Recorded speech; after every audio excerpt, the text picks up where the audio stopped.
Every week, we audit the biggest developments in national security, foreign policy, and government accountability.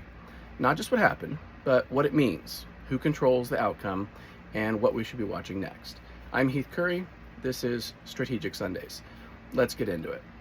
The biggest national security development this week, the beginning of the Israel-Lebanon security framework.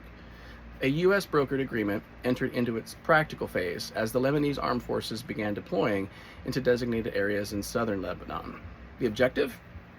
To shift security responsibility away from a cycle of escalation and toward a more structured arrangement, where Lebanese forces take a greater role in maintaining security. At the same time, the agreement includes a phased Israeli military withdrawal process. But the important question is not just, did the agreement begin? The bigger question is, can the institutions responsible for enforcing it actually maintain it? Security agreements are only as strong as enforcement. The headline, larger security framework begins, but the audit question is, what happens after the cameras leave? Because history shows us that security agreements do not succeed simply because governments sign documents. They succeed when responsibilities are clearly defined, enforcement mechanisms exist, all parties have incentives to comply, and violations create consequences. The challenge in southern Lebanon is that this is not just a territorial security issue, it is also an issue of state authority. The Lebanese government is being asked to strengthen its security role in an area where Hezbollah has historically maintained a significant influence. That creates the central test. Can the Lebanese state establish authority where competing power structures have existed? Now, let's take a look ahead to the week ahead. Every Sunday, I'll highlight 3 developments I'm watching, not just because they're making headlines, but because they reveal something about the systems, incentives, and institutions shaping the week ahead. Here are 3 things on the strategic audit radar. First, the confirmation hearings for Donald Trump's nominee for U.S. Attorney General Todd Blanche. This week, the Senate Judiciary Committee saw intense questioning, focusing on one central issue: independence. Democratic senators pressed Blanche on his legal background, his past representation of Donald Trump, and whether he could operate independently as the nation's chief law enforcement officer.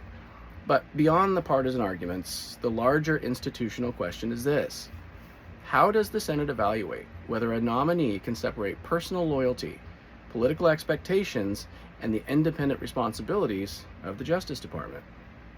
Because the Attorney General's position is not just another cabinet appointment, it is a position at the center of America's legal system. That confirmation process is something to watch closely.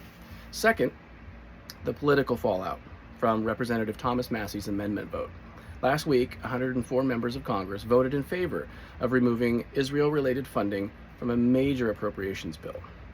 The amendment failed, but the political consequences are continuing. Following the vote, the American Israel Public Affairs Committee, commonly known as AIPAC, moved to criticize and politically challenge Democratic members who supported the amendment. The larger issue is not just one vote. The bigger question is, how do advocacy organizations influence foreign policy debates inside Congress? Interest groups have always played a role in American politics, but the audit question is, where does advocacy end and political pressure begin? And how will this affect future congressional debates over foreign assistance? And finally, something a little different. The Christopher Nolan's highly anticipated adaptation of The Odyssey arrived this week and immediately became a major cultural event.